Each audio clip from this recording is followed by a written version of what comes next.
Hello students, I am your educator Ritu. In today's video, we will learn about difference between diffusion, facilitated diffusion and active transport. So let's get started. With the help of this table, we can easily understand the basic difference between all the three. And this table is from 11th class NCERT book. This table consists of 5 properties, and with the help of these 5 properties we can easily compare these different transport mechanisms. So first property is require special membrane protein. As I already told you in the previous video, in simple diffusion there is no need of special membrane protein as it is type of passive transport. But in case of facilitated transport, there is requirement of special membrane protein, and those special membrane protein are carrier protein and protein channel. So an active transport also require these special membrane protein. So in simple diffusion no, and in facilitated diffusion and active transport yes.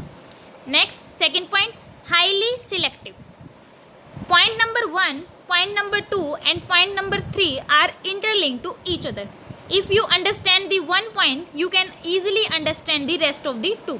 So as I told you that in case of facilitated transport and active transport, special membrane protein are required. As the name suggests itself, special, that means this will be in selective in nature. So these special membrane protein does not allow the transport of molecules of any kind. These only allow the transport of highly selective molecules. That means special membrane protein allows special type of molecules for transportation. That's why simple diffusion no, and in facilitated and active transport yes. Third point, transport saturates. First you have to understand this meaning of this word. So transport saturate means, in easy language, all transport proteins are used and none of them are free.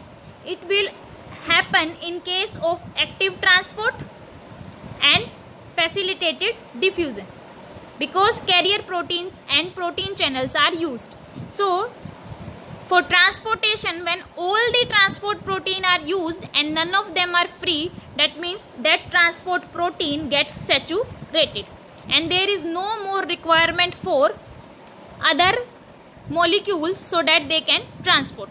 And in case of transport saturation, rate of transport is maximum. Next word is uphill transport.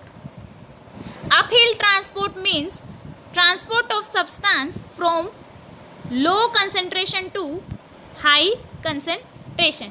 That means against the concentration gradient. As I already told you this meaning of this word, that means transport of molecules from low concentration to high concentration. That means against concentration gradient. That means it need energy. That means ATP will be required. Now you can easily understand the difference between these. Require ATP energy in active transport yes, but in facilitated and simple diffusion no, because these are the part of passive transport. Uphill transport, that means against the concentration gradient. So only in active transport, against the concentration, the movement of molecules is against the concentration gradient. But in case of simple diffusion and facilitated transport, the diffusion is along the concentration gradient. That means from high concentration to low concentration. Transport saturates. The carrier protein or protein channel are used in case of facilitated transport and active transport. So that's why yes, and in case of simple diffusion no. I hope you all get this. So for more videos, stay tuned with my channel. Thank you so much.